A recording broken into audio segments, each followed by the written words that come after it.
بسم الله الرحمن الرحيم اللهم صل على محمد وآل محمد. On this night, Allah gave humanity its only true hope. It gave us the Mahdi. Allah gave us the guide.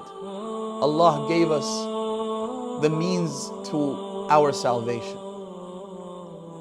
Brothers and sisters, let me make a very critical point here. Because of course we believe in the Imam. Of course we have no doubt that he exists and that he is in the flesh and that he's out there somewhere. But that's not enough. Of course we believe that he's going to come at the end of days and fix all of this, but that's not enough. Let me explain how. And I want you to focus your attention. You're all sitting at home. Most of you are in quarantine or self-isolation. And there's probably not too many distractions around you. So just focus and bear with me a little bit. There are two kinds of beliefs. You might believe in something. Let's say you believe that a certain country exists. Brazil is a country. And it's on this earth. It's in South America. You can roughly point to it on a map. You know that the language they speak is Portuguese. You know that one of their biggest exports is some of the best soccer players in the world. You know some facts and figures about Brazil. You believe it to exist. You believe that it's out there. You might have never seen it, but you know it exists. In fact, you can put your hand on the Quran and swear that Brazil exists. But how does that affect your life, your everyday life? The fact that you believe in Brazil, does it influence your decision making in any way, shape, or form?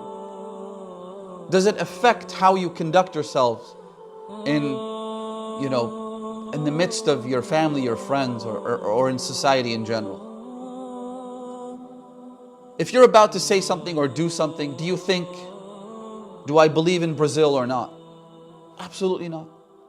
It's got nothing to do with the way you live and your lifestyle in any way, shape, or form. Has zero influence or effect on it. The sad reality is, brothers and sisters, that most Shia, the way they believe in their Imam of the time is like the one who believes in Brazil. They believe that he's out there. If you ask them, how many Imams do you believe in? They'll say, I believe in 12. Who's the last one? It is the Mahdi. If you ask them, does he exist? Does he live right here, right now? They'll say, yes, of course he does. If you ask him or her, what does the Imam intended to do? And they'll say, the Imam is going to appear at the end of days, and he's going to come and rid the world of oppression and injustice and fill it with justice and equity and compassion. They believe in all of this. But does this belief have any impact on the way they live? The answer is no. Why? Because they're not really concerned about that. The Imam doesn't factor into their everyday lives. They're busy thinking about their jobs, they're thinking about their families, they're thinking, I want to get married, they're thinking, I want to pursue a particular career, I want to make money, I want to live here, I want to do this, I want to do that.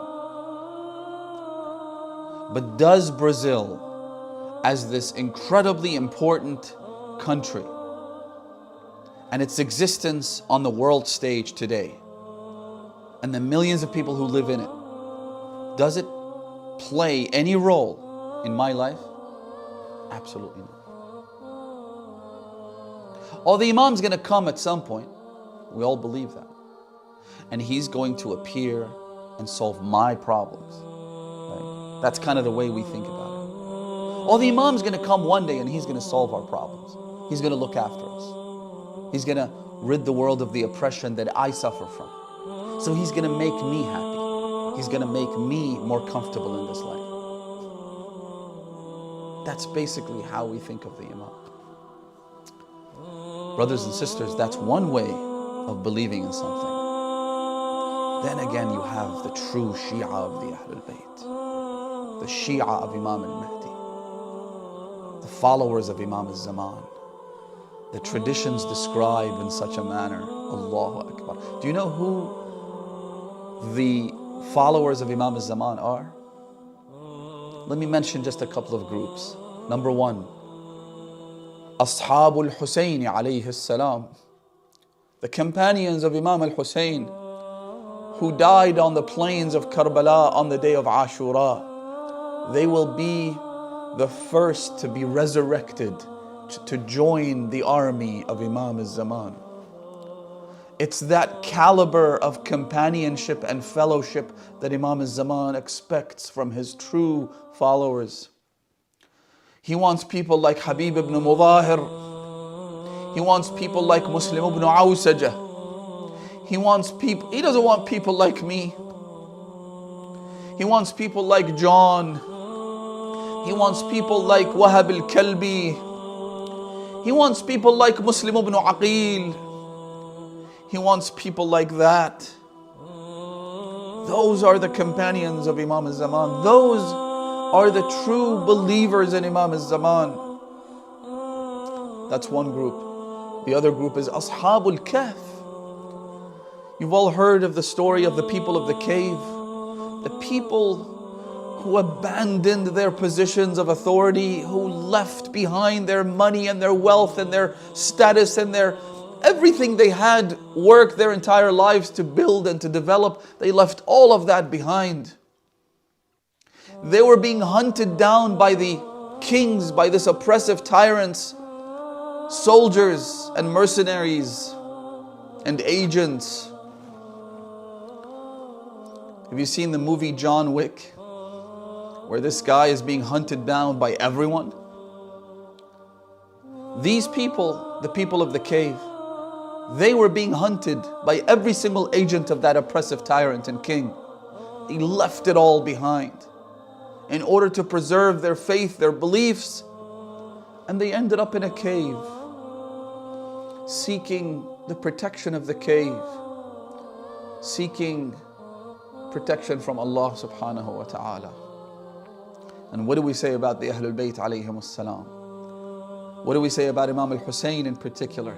You know, this statement is used in reference to two people in the holy household. One is Imam al-Hussain, the other is Imam al-Mahdi.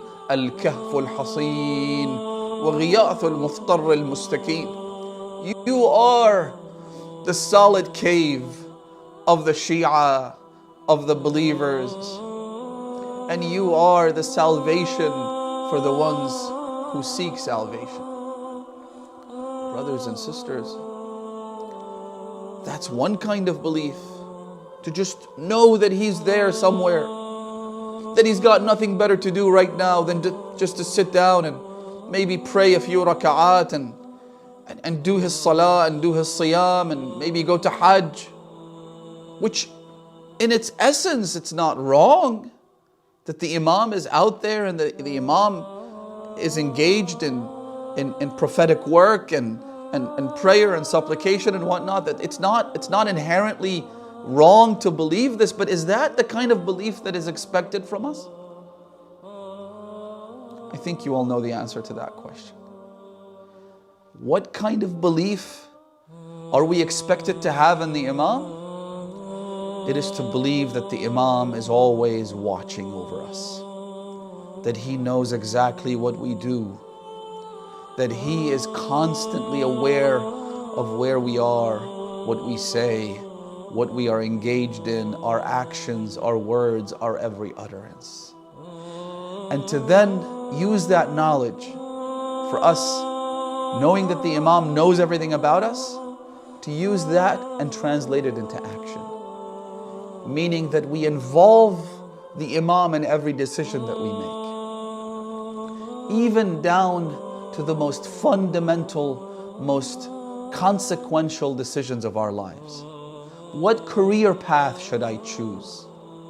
What job should I pursue? Ask yourself, what would please the Imam of my time? Someone once came up to me, and a sister. I had told her, sister, I think that your priority right now is to get married and build a family. She said, I'm studying to be a computer scientist. And my intention is to use that knowledge to serve Imam al-Zaman. So I kind of just smiled and I said, sister, sure, whatever scientific pursuit we go after, if there is room for us to use that in good, then we should. There's no doubt. But you should ask yourself, what would Imam al-Zaman want from me? Not what would I want to do for Imam al-Zaman. There's a big distinction between these two. One might be sincerely thinking to themselves, I want to do this for the Imam. I want to build his website. I don't know. I want to, I want to do whatever I think is good. That's one kind of way of looking at it. And I'm not doubting that, she was sincere at all. But the other way of thinking about it, what would be much better and much more sincere and much more conducive to our relationship with the Imam, is to ask, what would he want from me? What would he want? And so let's try and create a paradigm shift here, brothers and sisters. Let's change our belief from purely abstract and theoretical to the practical, to the kind of belief that, as one hadith says, you must expect him, you must anticipate him layla nahar. In other words, a true Shia is one who wakes up in the morning and the first thing he or she does is renew their pledge with Imam al-Zaman by reciting Dua al-Ahd. Dua al-Ahd literally is a renewal of our pledge of allegiance to the Imam, our vow of obedience to the Imam. هذا عهدي له إلى يوم القيامة. And then you conclude the dua al-Ahd. Look it up, brothers and sisters, if you haven't read it before. I once started a challenge on social media saying, let's recite this dua every day for the next 40 days. And you'll see how it will affect your life, brothers and sisters. How it would change it for the better. Dua al-Ahd then concludes by you just hitting your thighs and saying, Al-Ajal, Al-Ajal, Ya Mawla, Ya Sahib al-Zaman. It's getting too late. I'm getting too old. When will I be able to see you? When will I be able to see that beautiful luminous face? If women cut their fingers off by accident when they saw the beauty of Yusuf, they should see the beauty of the Yusuf of Fatimah al-Zahra. Brothers and sisters, we've contaminated our eyes, we've contaminated our hands, we've contaminated our bodies, we've contaminated our souls with sin. If we got to see the beauty of the son of Zahra, the beauty of Imam al-Zaman, we would never use these eyes to commit a single sin again. And it works the other way around as well. These contaminated eyes and limbs, how could they ever get the chance to meet the Imam of the time, God's vicegerent on earth, God's representative to His creatures? Let's change the way we act, let's change the way we think. Every decision that we make, whether it be regarding marriage or career or work or where to live or how to conduct ourselves on a daily basis, let's involve Imam al-Zaman. Let's ask what would please Imam al-Zaman, insha'Allah.